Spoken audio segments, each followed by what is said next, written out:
ও মিয়া, মদিনার মধ্যে সবচাইতে গরিব সাহাবী ছিল বেলাল রাদিয়াল্লাহু তাআলা আনহু।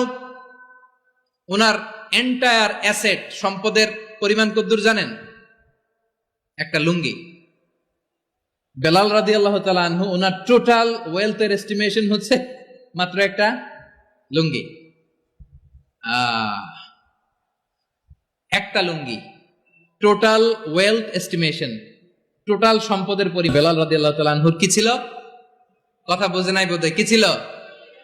ওই বেলাল রাদিয়াল্লাহু তাআলা আনহুকে বিষ্ণু ইসলাম বলেছেন, আনফিক ইয়া বেলাল, ও বেলাল তুমিও দাও।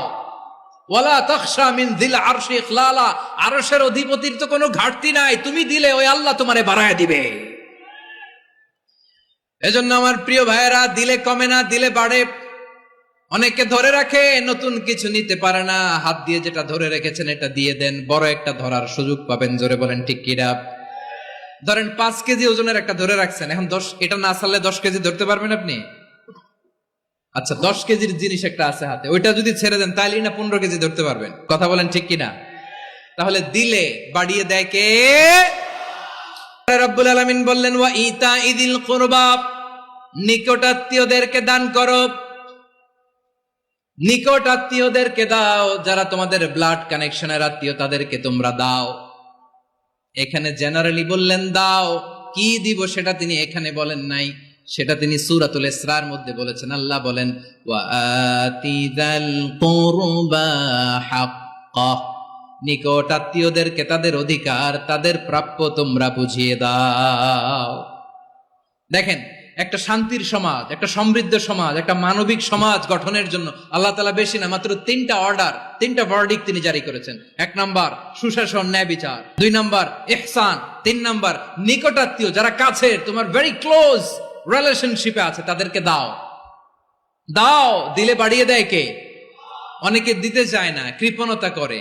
দিলে বাড়ায় দেয় কে? এই নিকটাত্মীয়দেরকে তাদের অধিকার বুঝিয়ে দেওয়া, প্রাপ্য বুঝিয়ে দেওয়াতে আমাদের গাফলতি আছে না নাই?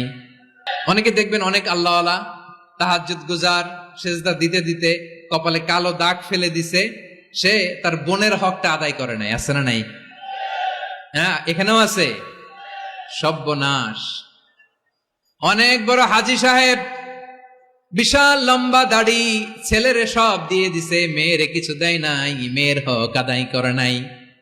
আছে না নাই? এই হাজী সাহেবেরা, এই আল্লাহওয়ালারা কিয়ামতের ময়দানে আটকে যাবে। আপনি অন্যের অধিকার নষ্ট করেছেন, তাদের রাইটস কে ভায়োলেট করেছেন। এজন্য আল্লাহ তাআলা বলেন, কারো অধিকার যদি কেউ নষ্ট করে, ওই সমাজটা মানবিক সমাজ কঠিনকালেও হতে পারে না।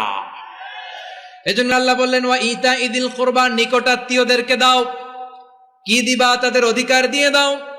বোনের অধিকার বুঝিয়ে দাও, মেয়ের অধিকারে বুঝিয়ে দাও, ফুফুর অধিকারে বুঝিয়ে দাও। দেখবেন অনেক মায়েরা ছেলের পাতে মুরগির রান দেয়, মেয়ের পাতে দেয় মুরগির ঠ্যাং।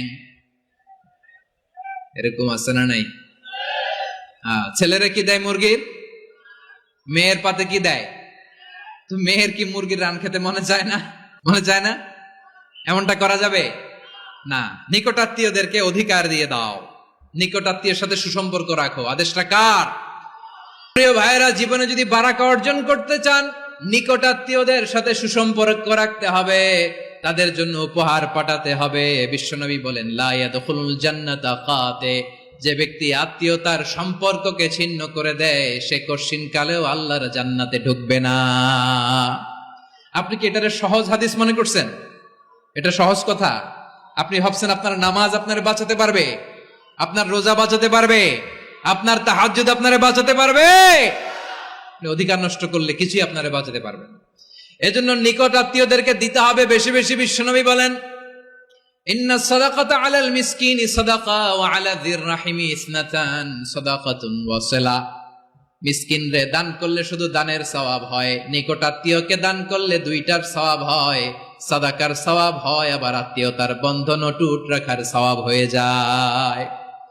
আবার বিশ্বনবী বললেন, মান সাররাহু আইয়ুবসাতা লাহু ফি রিজকিহি ওয়া ইউনসা লাহু ফি আসারিহি ফালইয়াসিল রাহিমা, যে ব্যক্তি তার রিজিকের প্রশস্ততা চায় আর হায়াতে বরকত চায়, সে যেন তার আত্মীয়ের সাথে সুসম্পর্ক রাখে।